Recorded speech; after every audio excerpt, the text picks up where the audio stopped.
दोस्तों question number 5 में क्या बोला गया, check whether 6 to the power n can end with the digit 0 for any natural number n।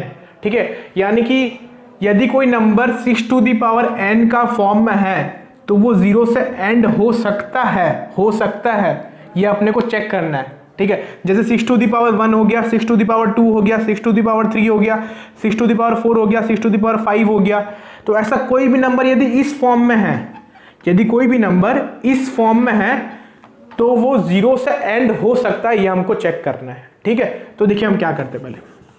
अब देखिए आपको पता होगा यदि कोई भी नंबर, मेरा बात ध्यान से सुनना, यदि कोई भी नंबर 0 से एंड होता है तो वो किससे डिविजिबल होगा, 10 से डिविजिबल होगा, है ना। एग्जांपल आप देख लीजिए, 100 है, 0 से एंड हो रहा है। ठीक है, 2320 है, ये भी 0 से एंड हो रहा है। ठीक है, 46570, तो ये सब नंबर्स देखिए क्या है, 0 से एंड हो रहा है ना। और आपको पता है क्लियरली ये सब नंबर्स क्या है, 10 से डिविजिबल है, कोई दिक्कत नहीं है ना। कोई भी नंबर आप ले लीजिए 0 से जो एंड हो रहा है, कोई भी नंबर ले लीजिए, 56200, ये भी 0 से एंड हो रहा है तो ये भी 10 से डिविजिबल है। तो ये सारा नंबर्स क्या है, 10 से डिविजिबल है, कोई दिक्कत नहीं है इसमें। क्लियर है, मैं क्या लिख रहा हूं, यही चीज को मैं पहला पॉइंट लिख रहा हूं, if any number ends with 0 then it should be divisible by 10, है ना, it should be divisible by 10। Clear है। अब देखिए यदि मैं एक नंबर ले लेता हूं जो कि 10 से डिविजिबल है, सपोज बहुत छोटा सा नंबर लेते हैं हम, 158 लेते हैं। ठीक है, ये 10 से डिविजिबल है, तो ठीक है 10 किससे किससे बनता है, 2 into 5 से बनता है।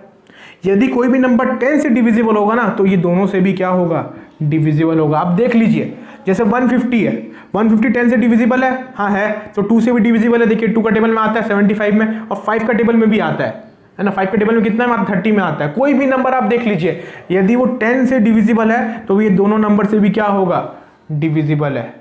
ठीक है, क्लियर है इतना बात। और एक एग्जांपल लिखते हैं, एक नंबर लेते हैं बड़ा सा 59260। ठीक है, देखिए ये 10 से डिविजिबल है, कोई दिक्कत नहीं है, 0 से एंड हो रहा है, 10 से डिविजिबल है। क्या ये 2 से डिविजिबल है, एग्जैक्टली हाँ, इवन नंबर है, 2 से डिविजिबल है। क्या ये 5 से डिविजिबल है, क्लियरली पता चल रहा है भाई 5 से डिविजिबल है ना, कोई दिक्कत नहीं है यहाँ पर।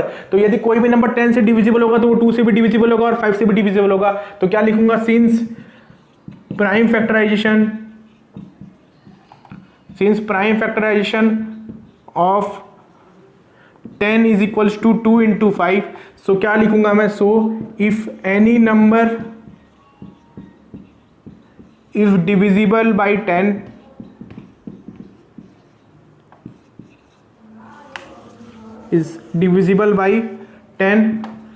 then it is also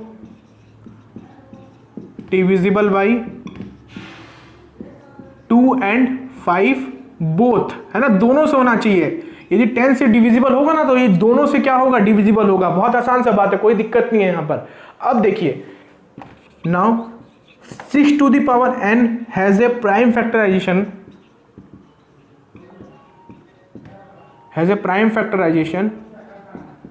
as 6 to the power n का प्राइम फैक्टराइजेशन क्या हो जाएगा, 2 into 3 to the power n, है ना। 6 को क्या लिखा मैं, 2 into 3 लिख दिया, n का n लिख दिया, कोई दिक्कत नहीं भाई यहाँ पर। ठीक है, तो देखिए अब 6 टू द पावर n का ये फैक्टराइजेशन है। तो अब देखिए कोई भी नंबर है, जैसे 6 to the power 1, 6 to the power 2, 6 to the power 3, 6 to the power 100, 6 to the power 97, कोई भी ऐसा नंबर है 6 टू द पावर वाला, तो क्या रहेगा उसका फैक्टराइजेशन, इस तरीका से रहेगा ना। इसका फैक्टराइजेशन क्या हो जाएगा, 2 into 3 टू द पावर 100, है ना। तो यदि कोई भी नंबर इस फॉर्म में है तो उसका फैक्टराइजेशन क्या रहेगा, इस तरीका से रहेगा। अब मेरा बात ध्यान से सुनना, अब यदि कोई भी नंबर 10 से डिविजिबल है तो वो 2 और 5 दोनों से डिविजिबल होगा, मैं बोला था। यदि कोई भी number 6 to the power n का फॉर्म में है तो उसका फैक्टर्स में क्या क्या आना चाहिए, 2 और 3 दोनों आना चाहिए। अब देखिए यहाँ पर तो 2 है तो यहाँ पर भी 2 है, कोई दिक्कत नहीं 2 के लिए। यहाँ पर 5 है बट यहाँ पर 5 नहीं है। ठीक है, यदि यहाँ पर भी 5 होता तो ये जो नंबर है वो भी क्या हो जाता, 10 से डिविजिबल हो जाता। समझ पा रहे, मैं क्या बोला था, यदि कोई भी नंबर 0 से एंड होता है तो वो 10 से डिविजिबल होगा। यदि कोई भी नंबर 10 से डिविजिबल होगा तो किससे डिविजिबल होगा, 2 और 5 दोनों से डिविजिबल होगा। ये मैं बोला था, है ना। कोई भी नंबर यदि एंड्स विथ 0 तो ये 10 से डिविजिबल होगा। यदि 10 से डिविजिबल होगा तो 2 एंड 5 दोनों से क्या होगा, डिविजिबल होगा। अब देखिए 6 टू द पावर n का फैक्टराइजेशन क्या है, इस तरीका से है, ठीक है। तो इसमें 2 तो आ जा रहा है, कोई दिक्कत नहीं है। क्या ये 5 आ रहा है, क्या ये 5 आ रहा है यहाँ पर, नहीं। यदि यहाँ पर 5 आता तो 6 टू द पावर n भी क्या हो जाता, 10 से डिविजिबल हो जाता। यदि 6 टू द पावर n 10 से डिविजिबल हो जाता तो उसका यदि कुछ वैल्यू होता जो कि 0 से एंड हो रहा है तो वो भी क्या हो जाता, डिविजिबल हो जाता। तो यहाँ पर 5 हमारा नहीं आ रहा है, इसलिए ये डिविजिबल नहीं हो पाएगा, ठीक है। Clearly 5 is not a factor of 6 to the power n, therefore for any value of n 6 to the power n will not be divisible by 10, ठीक है। therefore 6 to the power n cannot end with 0 for any natural